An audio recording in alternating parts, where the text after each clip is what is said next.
Hello, human peoples. You're listening to the podcast network of Gamefully Unemployed. To support us and gain access to great exclusive podcasts like Fox Mulder is a Maniac, Tom and Jeff Watch Batman, Star Trek The Next Futurama, and our latest show, Spiel Boys, head over to patreon.com/gamefullyunemployed. We do game streaming, movie nights with our patrons every Friday night, and you can even commission your own podcast about anything you want. Literally anything, within reason, and we have to do it. You are quite frankly out of excuses not to go visit patreon.com/gamefullyunemployed. That's patreon.com/GAMEFULLY unemployed, which is spelled like it sounds.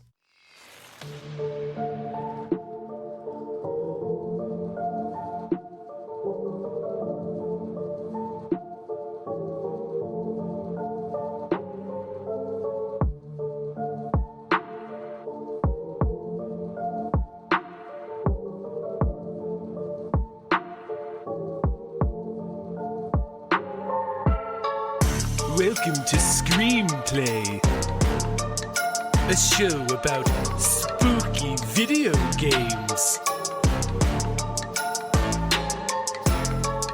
With your hosts, Tom and John Ryman.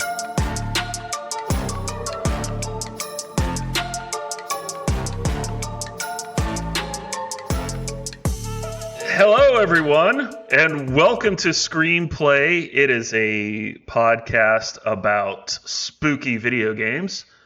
I am one of your co-hosts, John Ryman, and why don't you introduce yourself, sir? I am a guest host today. I am Logan Trent. Yeah, Tom is still busy babying. Mm. I don't know if anyone knew that, but he's got a baby, and she does a lot of babying every day. I told her to lighten up on the babying, but she won't. Yeah, it's but yeah, so kind of funny. He's out today. Kind of funny that we're doing a game in a franchise that is pretty much every installment is just terrible parents. So yeah, a lot of advice absolutely. on what not to do for Tom.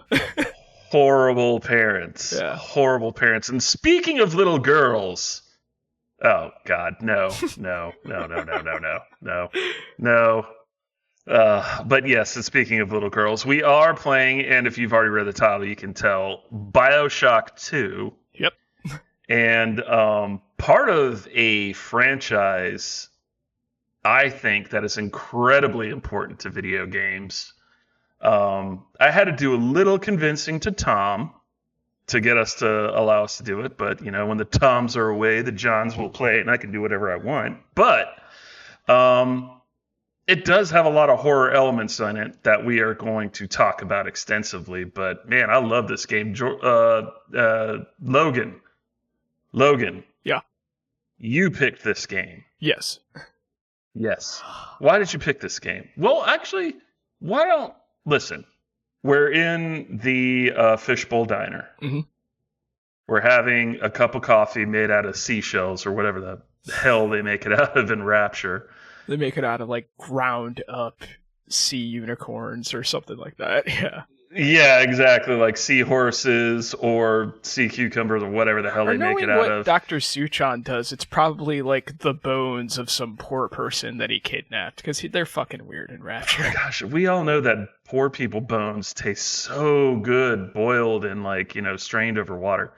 But we're coming down off of Adam a little bit, and we've got a little bit before our next fix. So tell me a little bit about this game, and why don't you favor us with a scary story there, Logan? Okay, so this follows the first BioShock and taking place in an underground libertarian dream, which, like most libertarian dreams, involves the abuse and trafficking of underage girls. So, yeah. Very true, yes. I didn't think about that before, but exactly. You are right. Yeah, so if you've played BioShock previously, so there is a underground world made by a person who is a very thinly veiled Ayn Rand analogy named Andrew Ryan, and he has created this extremely Art Deco-ish, retro-futuristic, kind of in the vague way that, like, Batman the Animated Series kind of has that technology that's like Right. futuristic, but still set in the 50s. So Yeah, it's I've heard it's called diesel punk actually. okay, so that's So it's the just like a actual cut term for above. that. Okay.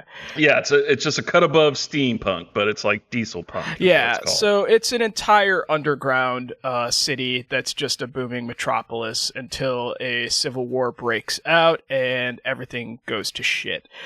You play as a big daddy, which is a huge lumbering monster that's basically like a golem, and you accompany these tiny little girls called Little Sisters.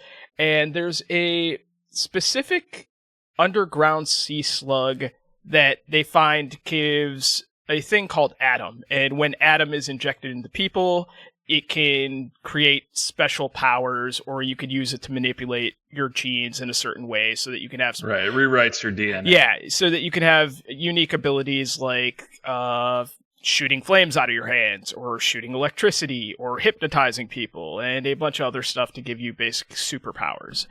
Eventually, the world of Rapture just devolves into Atom turning all of these rich pieces of shit into a bunch of junkies. Civil War breaks out, and on New Year's, 2 years before the first game, you're walking around doing a patrol as a big daddy with your little sister when suddenly a woman pops out and takes control of you, hypnotizes you, forces you to shoot yourself in the head, and you die. 10 years later, And that's the game. Yeah, that's the game. That's the entire game. So, That's the game. Yeah. Wow, quick episode. See you guys. Yeah. Bye, guys. Yeah, you got any plugs, Johnny? No.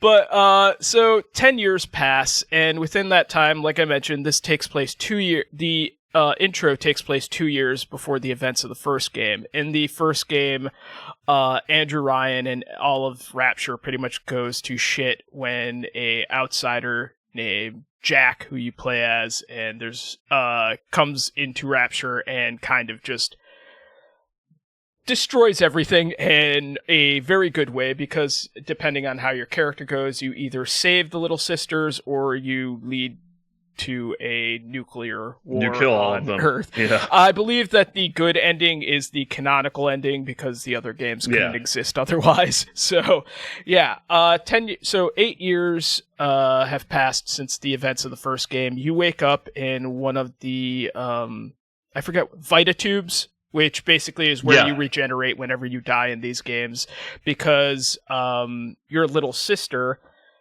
at the time when you died, Eleanor, has grown up and got one of the other little sisters to grab your DNA and resurrect you. And that's where the adventure begins. Yeah. And she needs help. You need to go save her. Yeah. The woman who made you kill yourself, that is actually her mom. And her mom is kind of the opposite of Andrew Ryan in terms of beliefs, where the first game is really kind of centered on libertarian and objection. I'm having a dyslexic moment. Objection is... I don't know. Yeah. Objectionism. Yeah. God and damn it. Why is Tom not here? Yeah. So objectionism's views. The first game is focused on that.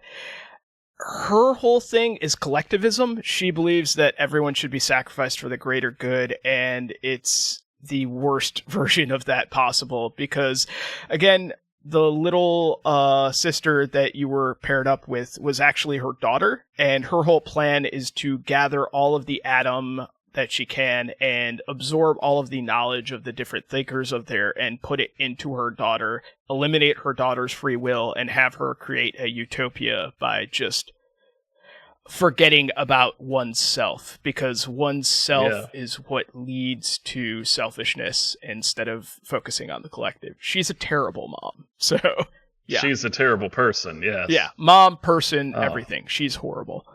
So throughout the game, you're basically trying to rescue Elizabeth, or not Elizabeth. It's Elizabeth Eleanor. in this game, right? No, Eleanor. Eleanor. Sorry, Elizabeth's next game. Yeah. So It's usually an L. They're always like Elizabeth or something like that in video games. I've noticed there's a lot of Elizabeths or Lizzies or Lizzes. Yeah. So or Ellies. So throughout this game, you're trying to save Eleanor from her fate and reconnect with her.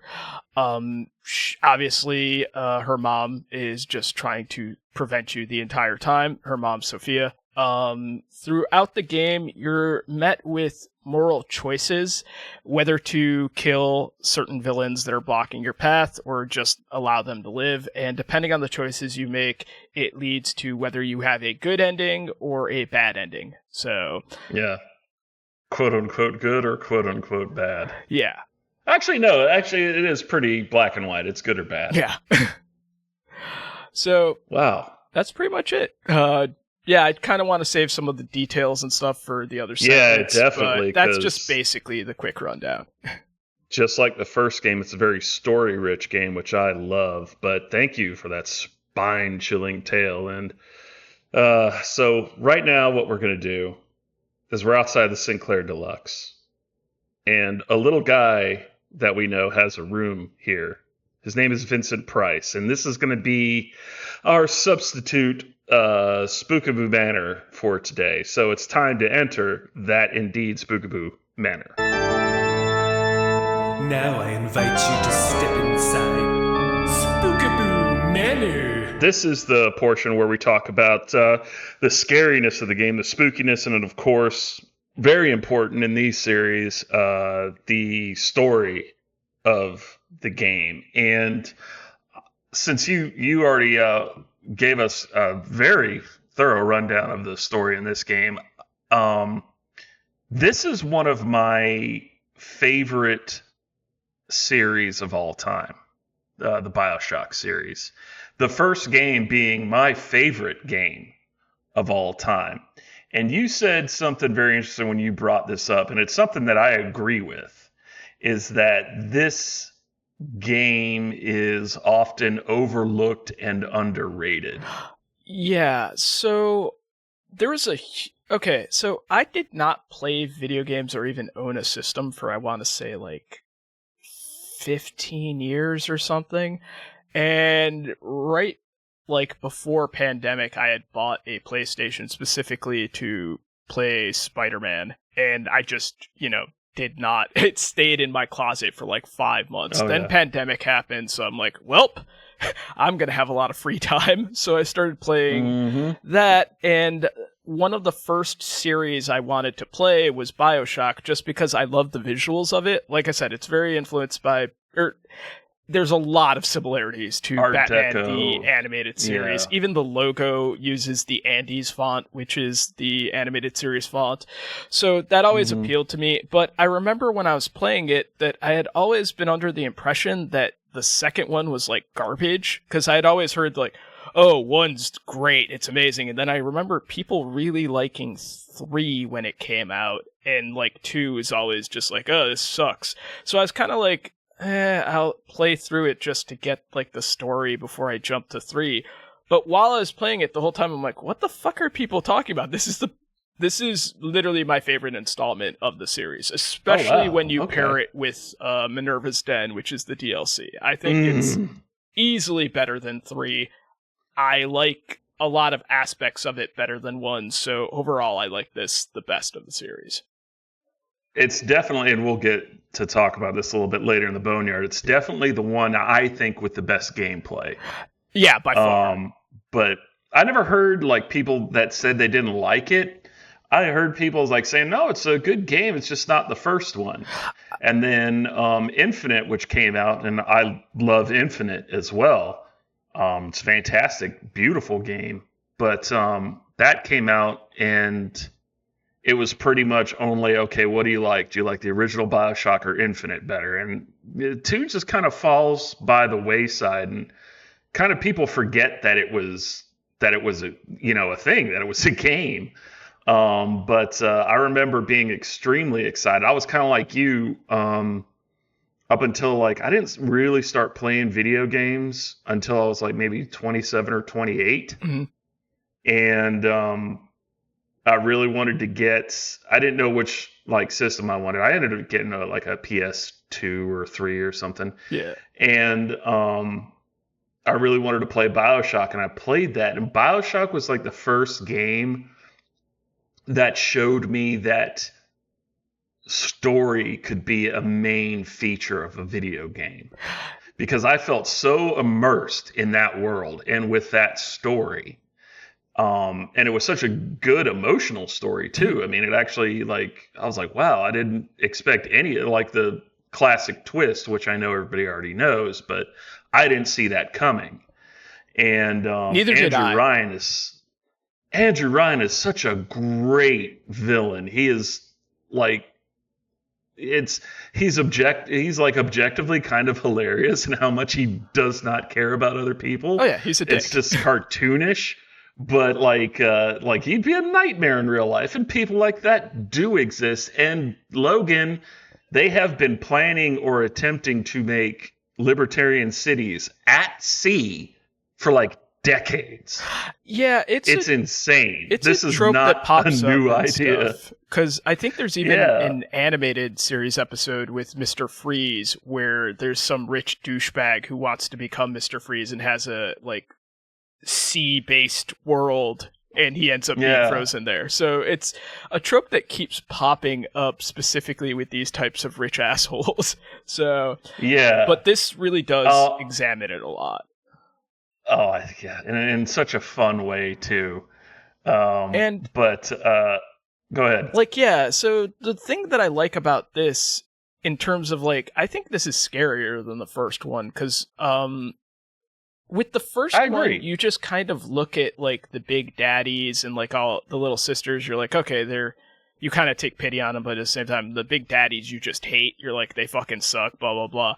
Here, you really kind of get more of the backbones of just, like, how horrific everything is. Like, the big daddies are all done against their wills, as are the little sisters. But you also, like, the thing with this series, the horror is really the way that you play the game. Like, if you just go at this, like, Doom style, and, like, you just go through trying to tank and kill everything as fast as possible, you're not going to get anything. But if you take time to explore and, like, listen to all the diaries, you get these horrible details. Like, especially with the little sisters, there's a bunch of stuff in the later level when you're going to the kids ward, and you hear like, a little girl, and Persephone, the prison, you hear like, oh, the little girl tried to jump off the balcony. I don't know if she was trying to kill herself or to, escape. But she breaks her legs, and they heal right away. And the doctor talks about how he had to break her legs like 9 more times to set them correctly because they kept healing too fast. And he's like, I can tell you one thing, they may heal, but they feel all the pain. And then later you find another diary where they try to cut off the pain things, and then the little sisters start chewing their tongues because they don't realize that it's not supposed to be like that. Like, they start eating their tongues.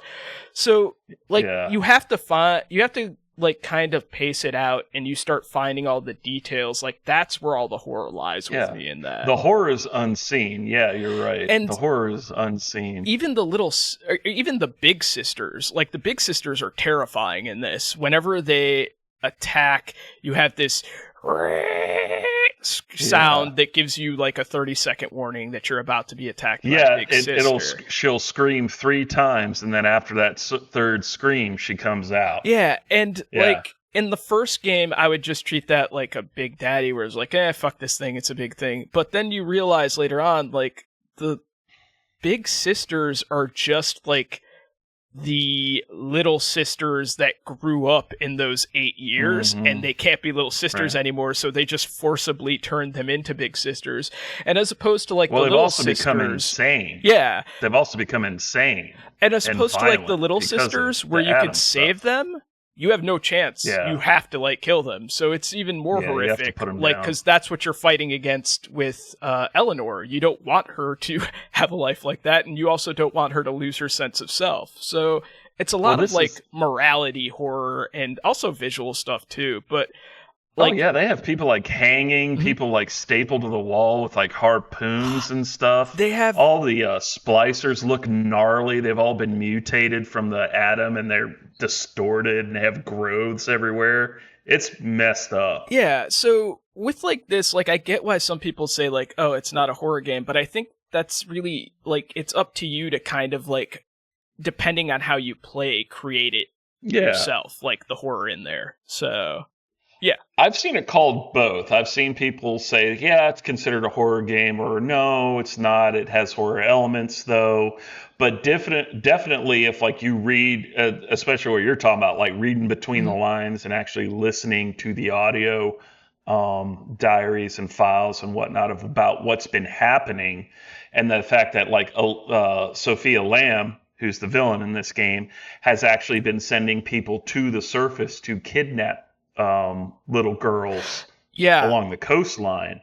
So because to bring them back and produce more atoms so she can feed it into Eleanor. It's there's even a character, Mark Meltzer, that's in it that has come there from the surface to find his daughter, who was taken by Sophia Lamb, and he ends up becoming a big daddy that you then need to put down. It's fucked up. With the Mark stuff, you get that paced out via the diaries. Like, you're just following him, and you're like, this whole time, you're like, man, I hope he finds his daughter, or, oh, this is not going to end up well. And then you get to like the later parts, and then you finally see, oh, he just became a big daddy because that was his only way to be with his daughter. And it's like heartbreaking. Yeah, you are... Actually, when you get into Dionysus, you are right outside the door, and you can hear him fighting with the big daddy, and he gets nabbed. Yeah. Like, you find his smoking gun when you walk into the merry-go-round room that he was in. It's crazy. Also, with like the way that Rapture's devolving and everything, you see how futile and pointless everything is, because like all of these people are just drugged out junkies addicted to atoms. So like Sophia is like talking about, oh, we'll make this great thing in this utopia, and it's like, what? This is all bullshit. And it's just class warfare and a bunch of... Well, yeah, she's not talking about creating a utopia in Rapture. No. She's talking about creating it in the outside world, but as far as like how selfish she actually is, she's trying to manifest her vision through her daughter by killing scores and scores of people. She's equally as monstrous and like as using Andrew Ryan. And manipulating everybody. Yeah, she's just as bad. I mean, like, look what she did to the guy in Fontaine Futuristics. He just turns into a giant Gil Alexander. Just turns into a giant scrotum in a jar. Even with that's addicted to Adam. You find out that the way that you became because we should talk about yourself, like the way that you become a big daddy is you're not even somebody from Rapture. You were just like a deep sea diver, and you happened to stumble upon there. They actually call you Johnny Topside, and then Andrew Ryan just believes you're a spy, and then somebody frames you for some shit, and they eventually just turn you into a big daddy against your will. So because of course he would think you're a spy. He's like, he's a paranoid psycho, and he's also a he's like a smarter version of Donald Trump. Yeah, but, and a more entertaining version. Yep. But it's and you hit on something I wanted to talk about, which I noticed from the first game, because the first game, you're the son of Andrew Ryan. You go down to Rapture, and Rapture is just like, the first thing they take you through is just a submarine ride looking at the city, and how it's like, man, this looks gorgeous. It looks so cool. It's so cool. And in this one, everything's run down. Everything is like falling apart. You're one of the servants of Rapture, essentially. You're a big daddy, so like you're a slave, for lack of a better word. And you're seeing like the dirty areas, like the Apollo train station and Pauper's Drop and Siren Alley, just all these like the lower class levels, like the people who clean the toilets, etc. Yeah, exactly. And like in the other one, like you're seeing the higher level ones, and in this one, it's just like, you're seeing the world from like the people at the bottom. Also, of Rapture, which I thought was cool. I thought that was a good aesthetic and a good idea. You also get the perspective, and it's one of my favorite parts of this game, and it's also one of the scariest parts, even though I know people will be like, oh, that's not that scary, but at a certain point in the game, you are subdued and you're strapped down and locked up, and in order to get you free, Eleanor sends a little sister to you. She does some mumbo jumbo with the atom where you can like control her and basically see through her eyes. And when you're looking at the world through her eyes, they've done this weird manipulation where she still sees everything as like classic Rapture and everything's super nice. And then every like maybe a couple of minutes or so, you get the veil breaks and you see, oh shit, this is what the real world is like. And it's really horrifying. It's and you're kind of scared because you're a little sister at this point. You don't have any weapons, and nothing really happens to you. But it's exactly what you said. It's like, all right, well, this is how these little sisters see everything. Yeah, and this is the one that didn't have Ken Levine on it, who was the big story guy on the first one, and obviously Infinite. But I thought they did a really good job here. It's not as strong as like the first one or Infinite, the story wise, but man, it's still, especially when you get into Minerva's Den, and we have to talk about that too, because that one, that story in that game might actually be better than the base game. So when I play games, I try not to get like spoilers before I go in there. So like, and again, I thought that 2 was supposed to be the worst installment. So I had already enjoyed the game and I was like, okay, this is fantastic. I had no fucking clue what I was in for when I played Minerva's Den, and man, it is incredible. So it's great. The story in that is, you slowly find out, and spoilers obviously for this 14-year-old game or 12-year-old game, whatever it is. Yeah. But you actually turn out to be this scientist that invented the computer operating system for Rapture, who you think you're following at first. Yeah, you're and a big daddy. It turns out to be this artificial intelligence.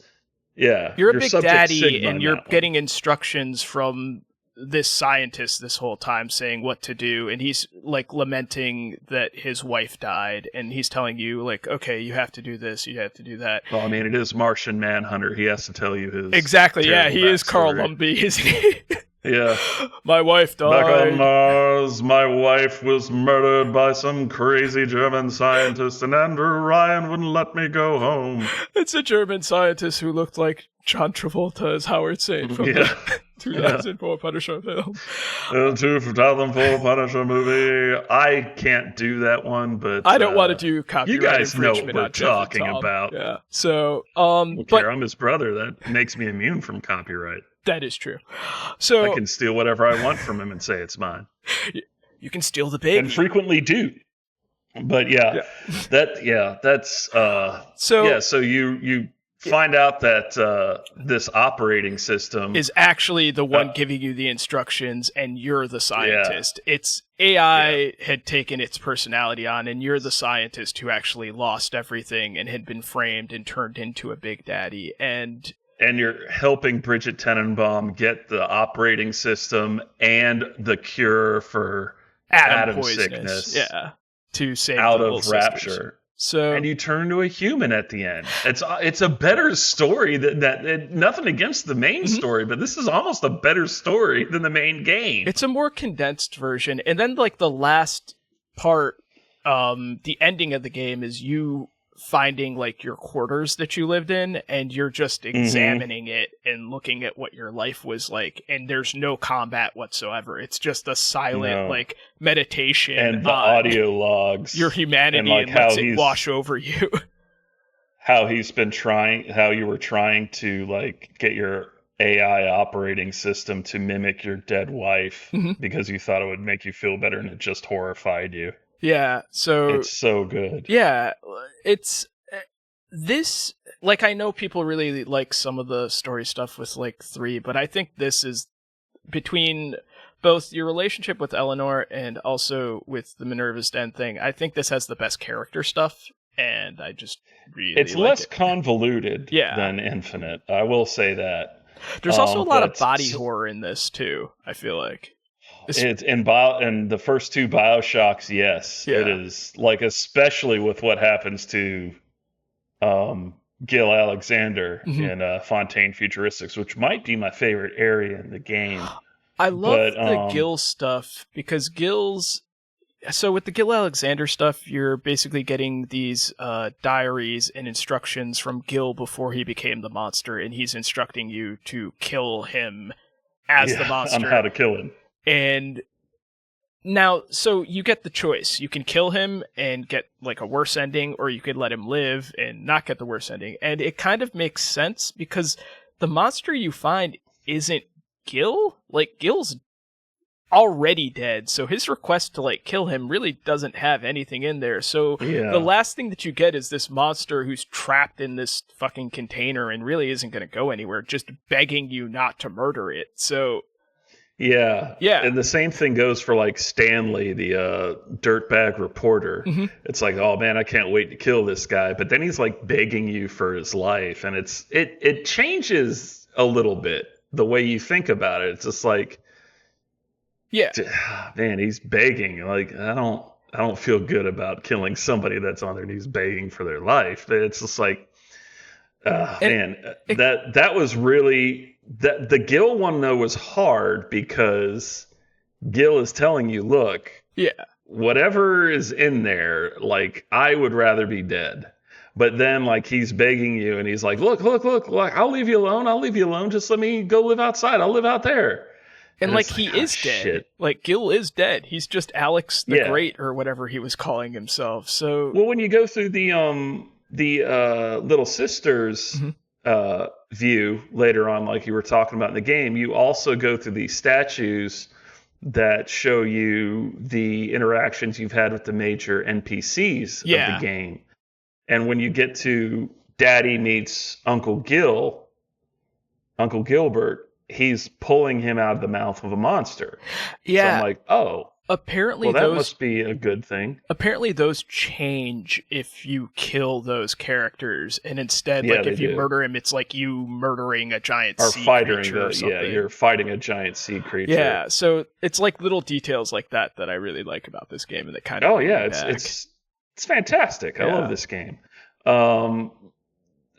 The one thing I do want to say that I was mad about Mhm. is that the original conception of this game is that there was only one little sister or big sister, Okay. and it was Eleanor, and you're fighting her throughout the game, and it isn't revealed until the point where you get subdued. Yeah.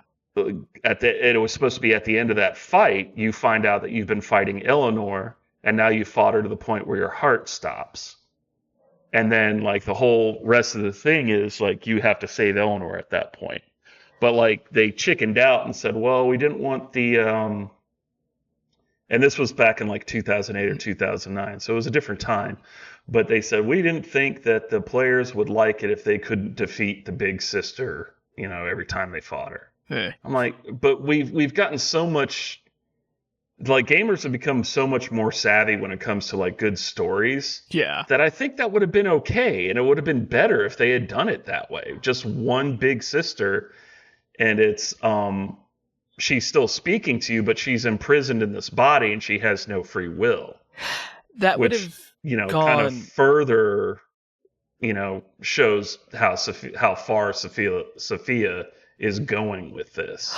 Like, she's making her daughter do horrific things. And I kind of agree, but at as you the find same time, like, if you did do that, you wouldn't have the moment of, which is also one of the most horrific moments in the game, of Sophia smothering Eleanor with the pillow and you being powerless to stop it, which is like, when you're watching it, you're like, oh fuck. oh god, yeah. Again, terrible parent. Yeah, she hates you. It's just, it's really, Yeah, really so fucking good. you're there's basically a chamber where Sophia is with Eleanor, and Eleanor's in a bed, and she just smothers her to stop her heart enough so that you'll like pass out and they can subdue you, and you're just watching this girl who you've been trying to save the whole time just have the life taken out of her, and it's just and horrible. I was still a new dad at that point. Like my son was like maybe 4. Yeah. And I was like, what the fuck are you doing, you sick bitch? Yeah, I can't imagine approaching that as a parent. Like that must, oh my god, there must be another level of fuck this. Like, yeah. And man, I think like Delta's drive in this game is actually maybe a little bit well, not better than the first one, because the first one, that's the big twist, is that you've been it's a little being more told emotional, to program to do this, because it's the more first one emotional. you're You're just trying trying to to survive. Here you have like an actual goal of like trying to save. Yeah. And also it's just like, this is the family, this is the only thing that and Eleanor even says it, you're the only thing that Rapture gave me. Mm-hmm. And you're like, she's not like your actual daughter, but she might as well be. Yeah, there's a bond there. It's very parental. You're more of a father to her than Sophia is a mother, and that's very clear. Yeah. Even though you're a non-talking homunculus in a giant fucking dive suit with a drill for a hand, you're more of a daddy. Yeah. Oh my gosh. That game, the end of the game, if you get the good ending, you get a little misty. Yeah. You get a little misty, because spoiler alert, you die. You die. And yeah. Go ahead, Johnny. No, you die, and she does absorb you so that she can have a part of you with her.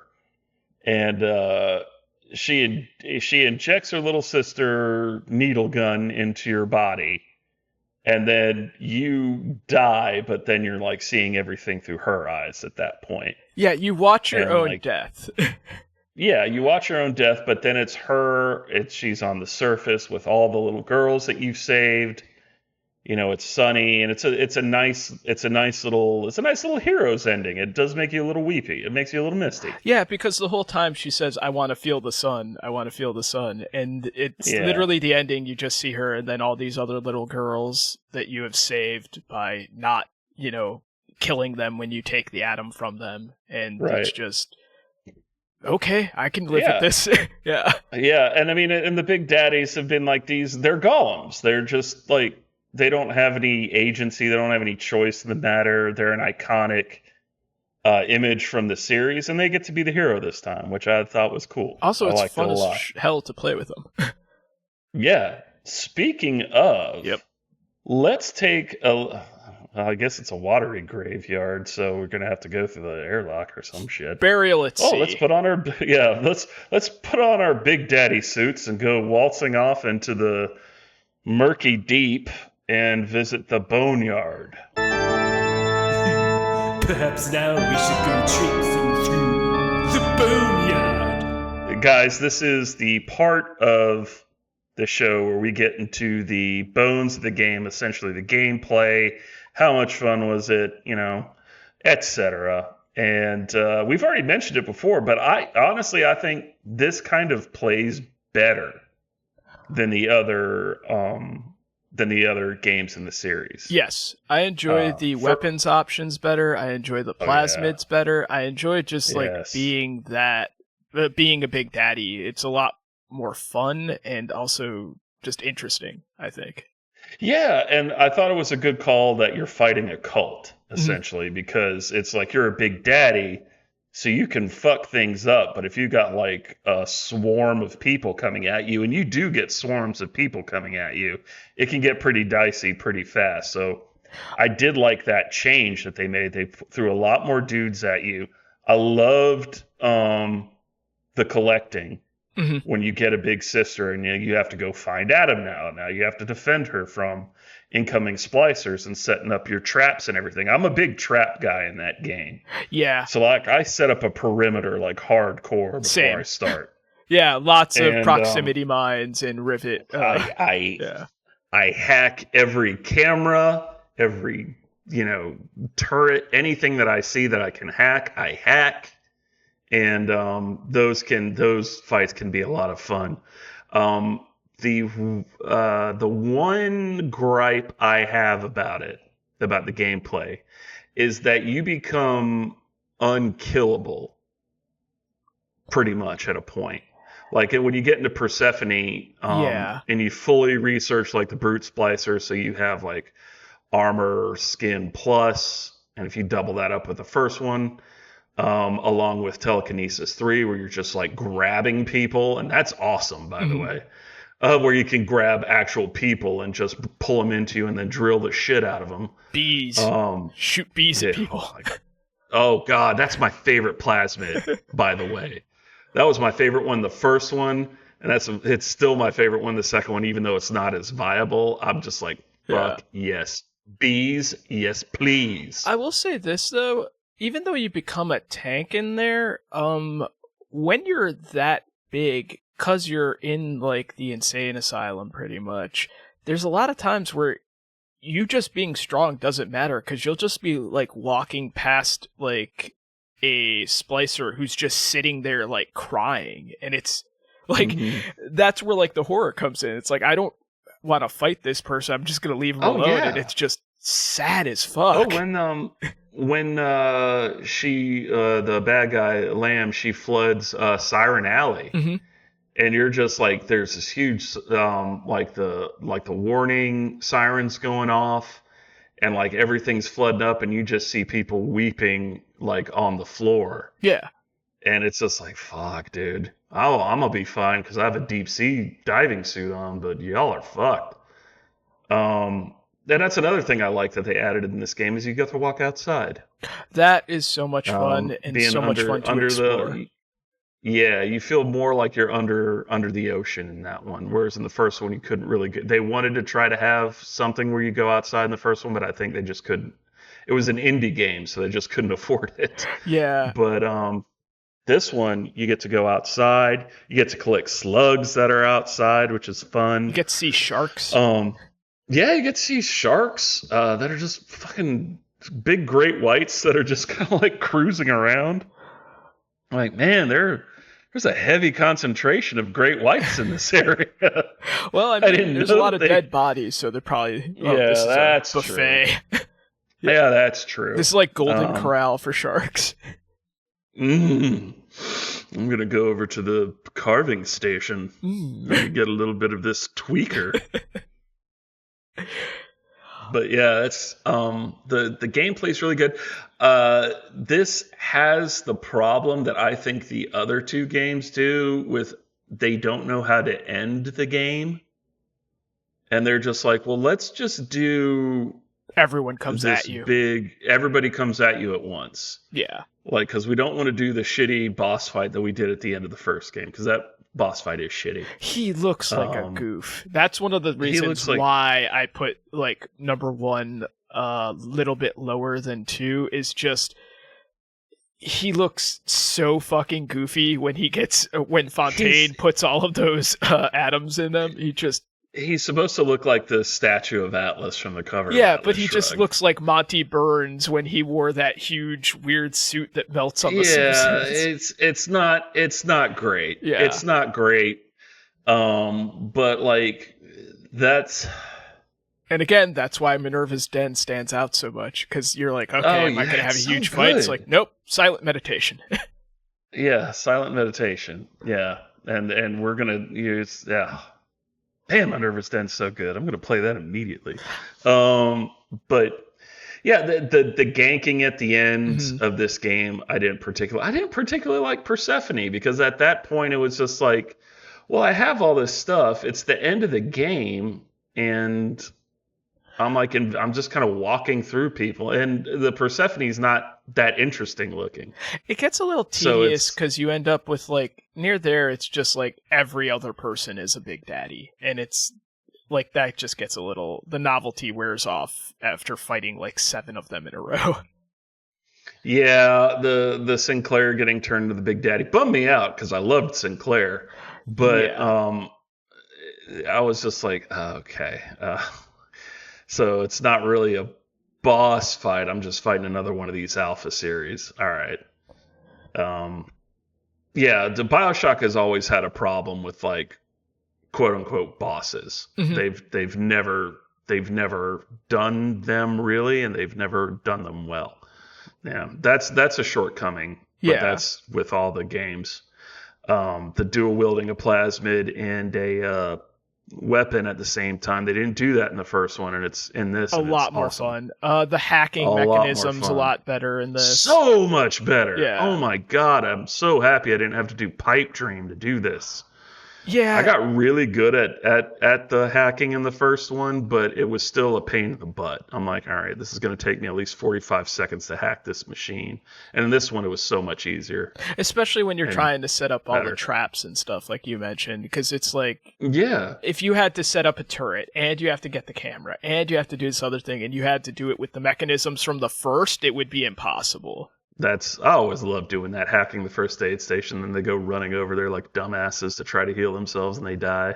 I like That's so setting up the satisfying. corpses with the bees so that the bees blow Oh, up. yes. Yes. I love that. Yeah. Give me some bees. More bees, please. Yeah. So, Oh, man. I mean, in terms of just like sheer gameplay, I just think that this is much better than the first in terms of controls and just everything else that we talked about addition wise. Yeah. And like even, I mean, you don't get to do much, but just controlling the little sister is a lot of fun too. It's one of the most interesting aspects of the game.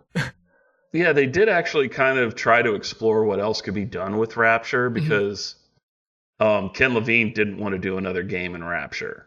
And they were just like, well, we know this one sells. It's a typical studio thing. But then they actually put it in, like, the people that made the game actually cared about the product. So, Yeah. you know, it turned out really well. And Lamb is not as strong as Ryan, like, as far as, like, a character or villain-wise. But she's not as much fun to listen to. Because Andrew Ryan was just a hoot. He was a laugh riot. He was just like babbling paranoid nonsense half the time. Yeah, he makes more fun to like listen to because like a lot of the game, you don't interact with these villains. You don't interact with them like face to face. So a lot of it is just them speaking over loudspeakers. And just from a personality standpoint, Ryan's shit is so egregiously self-serving and bullshit. Like it's cartoonish. Yeah. It's cartoonish, and that's why he's so much fun. Where with Sophia, like you start to, zone out after a while after she keeps mentioning the collective, and it's like if you believe that wholly, you wouldn't be doing half of the shit. So it does, I will say, it does get a little more motivational because she keeps calling you like a piece of shit and saying that like your relationship with with my daughter is horrible. How dare you make her terrible? And I'm like, you're a fucking horrible mom. I do not. Well, it's also, you read between the lines, she's super pissed that her daughter chooses you over her. Oh yeah. So it's just like, even though it's through her own doing. But I mean, again, that's just good story writing. Yeah, so those parts I like, but like, yeah, it does get a little tedious with when she just does like the gibberish collective stuff. They make up for it again in Minerva's Den with the crazy German scientist. Yes. Who's also fun to listen to because he is bonkers. He's just shithouse loony at that point. It's great. And he's got a crazy German accent. It's wonderful. He's so cartoonish. Yeah, and you get the laser gun in that, which is fun. Yeah. Well, I mean, like, I think we've dug up a lot of bones here. Do you have any more bones that you want to dig up? Anything else you want to bring up on gameplay? No, I think we've got enough bones to fill Davy Jones's locker down there. So. At least enough to make a soup. Oh yeah, or coffee, nice like soup. we mentioned earlier. Oh yeah, we got to grind up these bones and like there's shit to make coffee. You know, I was like reading some stuff about like Rapture because anytime I get super into a video game or anything really, I have to learn everything I can about it. And so I was like reading stuff and it was like that's seriously what they're doing. Like at the bottom of the ocean, they had to because Andrew Ryan doesn't allow importing anything from the surface. Yep. So they had to figure out how to do all this shit. This is and like cigarettes are made out of like something from seashells and stuff. It's wild. This is definitely one of those games where it rewards you for digging more into like the stuff that's not in the game. They really thought out like what would make for like interesting backstories for certain things, and it's even Yeah, like I you mean- can see the videos from the promotional stuff is like super interesting too. Like, Yeah. yeah, And even with this game, like every like level that you're in, it tells a story. Just the environment tells a story, which for me, especially with horror games, that's incredibly important. If you can immerse me in your game, you got me. yeah, Like the gameplay could be subpar, but if you got good immersion and a good story, I'm in. Mhm. I'm 100% in, and this is one of the ones that that does that for me. It's not like scary, but more chilling than scary. Like, Yeah. folks, you don't need to have like jump scares or like monsters and stuff to make a good horror game. I mean, we just did Doki Doki Literature Club. We did Her Story. We're doing this game. Mood and environment, and in this one, the suggestion of the implied violence, the implied horror that's in it, that Yeah. you're not there for, but it's apparent everywhere, can sometimes, and in my opinion, often more is the case that it could do more for the horror in your game than just like a jump scare or like a monster chasing you down a hall. And it's something that the BioShock games have totally, gotten, and they've been on it with that, with every game that they've made, even with Infinite, which I like Infinite a lot. I But like I it, don't but know I about think it's very between this and overrated. I think it is too. And just I would agree with that. visually, I find the Sky City not as interesting as Rapture. And oh yeah. I still think it's really interesting and beautiful, and I like how they contrasted it with these games. Like these games are kind of like really dark and really grimy and all that kind of stuff. And in this one, and in Infinite, it's like very bright and colorful. But then you start to see the veneer start to crack, and it's the same with it's BioShock. It's the same with all the games. Even though in this one, they're just like, oh, no. You're not even going to see the veneer because you're a big daddy. You're a servant. You're going to see the shitty part of Rapture. Yeah. And again, that's something I thought was very clever, and I liked a lot about it. But yeah, we've got enough bones for our soup. I'm going to make some bone broth. Maybe I'll give it to the baby. Build up Get their her strength. strong like Alex Jones. She'll like start drinking it and coughing like Alex Jones did when he tried to drink his own bone broth on air. It's good for it. He starts throwing up behind his desk. Oh man, is he still alive? Has anyone checked on him? Unfortunately, Oh, no. I believe so. Oh yeah. Anyways, though, we're outside, but there is that comforting blue and yellow neon light coming from the horizon as we go to the last Blockbuster in existence and undersea to decide whether or not we buy the VHS. Please tell me whether or not I should just buy this VHS. And this is the portion of the show where we talk about, like if this video game was a, VHS tape with the crinkled, worn cardboard cover, maybe it's missing a piece or two.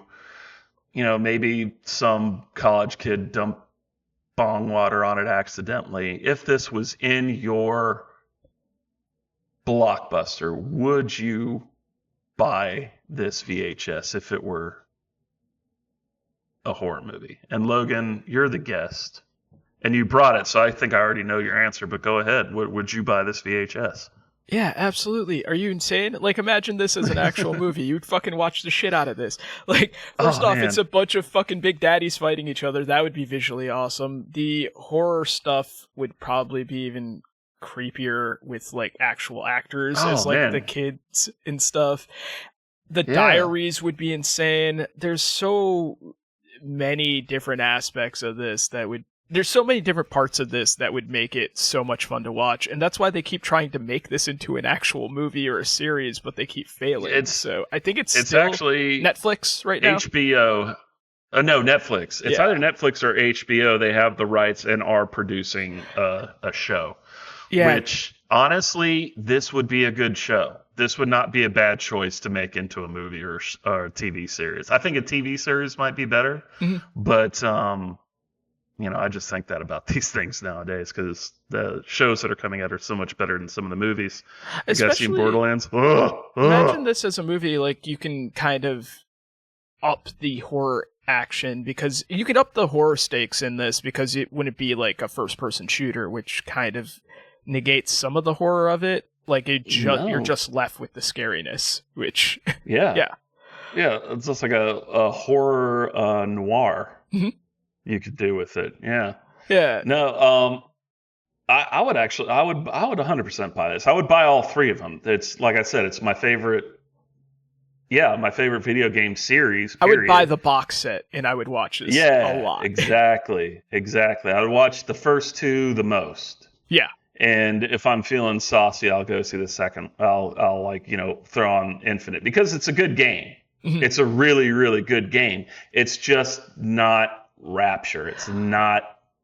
So it's not the first game. I wonder I got spoiled on a little bit of 3.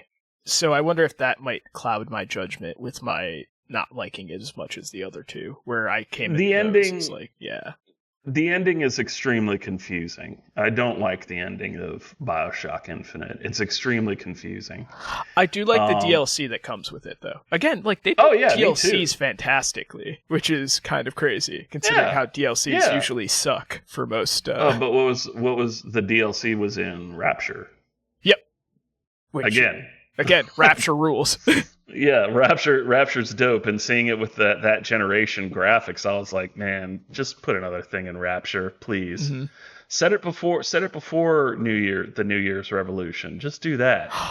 And we could be like just somebody living here. Come on. They were thinking of doing that with, I think, either 2 or 3, but then they said it got boring because everything was so clean. They said like the gameplay wasn't as interesting, so they stopped. Or at least that's what I remember reading on the Wikipedia, which, as we all know, is the most accurate source of information. So. Oh yeah. No, don't even look into Wikipedia. Yeah. Into Wikipedia's like pedigree or credentials because they're flawless. But no, I think that actually was what they turned into the multiplayer. Okay, so they don't have BioShock the multiplayer on the collection, so I never played that. Oh, no, they don't, because the servers are no longer operating. They haven't been operating in a decade. Makes sense. And it was okay. It was fun. I played like a little fisherman guy who looked like the Mrs. Paul's or Gorton's fisherman. And I didn't want to change it, because why would you? Yeah. But yeah, it was fun. It was fun. You get to kidnap little girls in it, which was kind of weird. That was like their capture the flag. Yeah, I know.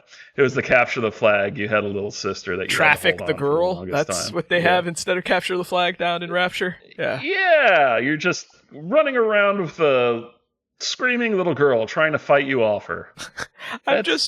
I'm just really glad that I never stumbled upon an audio diary where someone's like, actually, it's ebophile, not pedophile, because that just feels like something that somebody would be ranting about down there. Yeah. I'm only doing this for the atom. Yeah, sure, buddy. No, we're not. Yeah, we can't make jokes about that anymore. It's getting really dark really fast. But that's Rapture. That's Rapture. That's what happens when you let libertarianism run wild. It sucks. Yeah, it's fucking horrid. Oh, man. But hey, Logan, thank you so much for helping me out today and subbing in for Tom. No problem. Giving me an opportunity to talk about a BioShock game. Oh, man, I love BioShock. Love me some BioShock. Do you have anything to plug? Just gonna plug at the Logan Trent on socials. Yeah, that's pretty much it. Oh, you want also, that blue sky? Sorry. Also, I have a WNBA podcast with our friend Adam Todd Brown over at the You Don't Even Like Sports Network. So please listen to that. Yeah, you do, man. I want to start watching the WNBA. It's the best time to do that right now. Do you have like do you have Amazon or do you have? I have YouTube TV right now. Okay. All right. And I got it for the Bears games. But yeah. So like, if you can get the Ion app, they do games every Friday night. So that's on there. There's a player I like, and she's not Caitlin Clark. Okay. One of her teammates. It's Leah Boston? Yes. Yep. I love Leah Boston. Very lovable. So yeah. She's like the team leader. It's like she's great. Mm-hmm. She's great. I love her. Solid player and a good leader. Love seeing that. Yeah, check out that. And also, if you're here, thank you very much for listening. Tom and Dave, as you know, have their own network, Gamefully Unemployed, which is the network that this show comes on. And you can subscribe to their Patreon at Patreon/Gamefully Unemployed. And they also have a Teespring store where you can get merchandise like, T-shirt, mugs, whatever you want. They got it there. And that's at GamefullyUnemployed.com. You can get a link to their Teespring site there. And I have done the plug. Oh. That's all I'm going to do, Tom. Like and review the podcast whenever you're listening to it on. So, yeah. Please. We are starving for attention, and we need this positive reinforcement just to get out of bed in the morning. But thank you guys so much for listening. And hey, guys, you guys have a great day. Now get out of here. Bye. Bye.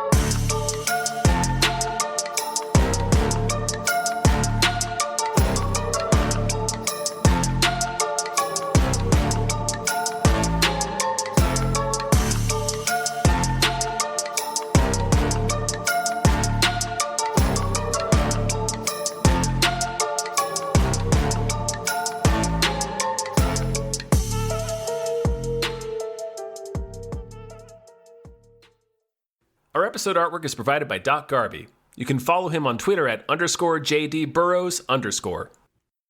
Our channel artwork is produced by Michael Vincent Bramley. You can find more of his artwork at Instagram.com/MVBramleyArt.